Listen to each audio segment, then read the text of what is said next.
గురుగారు, రాత్రి వేళల్లో చెట్ల కింద నిద్రించవద్దు అని చెప్పటంలో మన సంప్రదాయం కారణంగా ఉందా లేక శాస్త్రీయత ఉందా?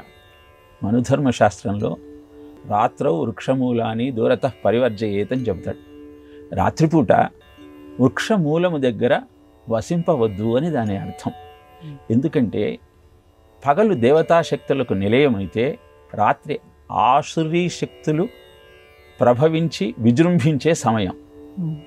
అలా విజృంభించినటువంటి ఆసురీ శక్తులకు ఆశ్రయము పెద్ద పెద్ద వటవృక్షాలు.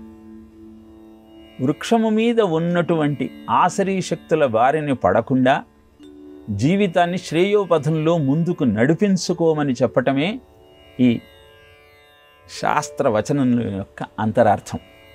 ఇహ భౌతికంగా పరిశీలిస్తే రాత్రిపూట వృక్షాల నుంచి కార్బన్ డైఆక్సైడ్ వెలువడుతూ ఉంటుంది.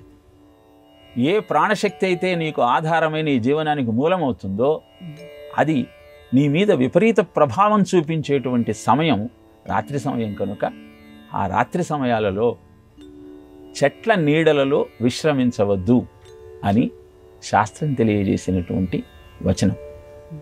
రాత్రి కాగానే మన ఆలోచన విధానం కూడా మారుతుంది. వెలుగులో ఎంత అద్భుతమైన సత్కార్యక్రమాలు ఆచరిస్తామో చీకటిలో పెరిగే తమోగుణం కారణంగా అలాంటి విపరీతమైన ఆలోచనలకు ఆశ్రయం ఇచ్చే అవకాశం ఉంటుంది.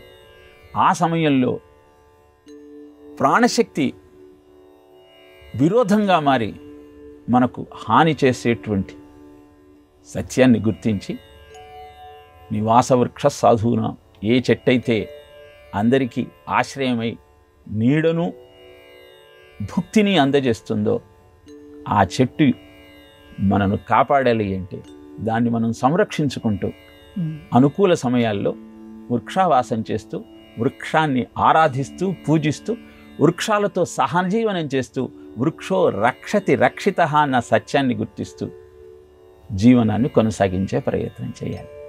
అదే రాత్రౌ వృక్షమూలాని దూరతః పరివర్జయేత్ అని చెప్పిన మనుధర్మశాస్త్రం యొక్క శాస్త్రవచనంలోని అంతరార్థం.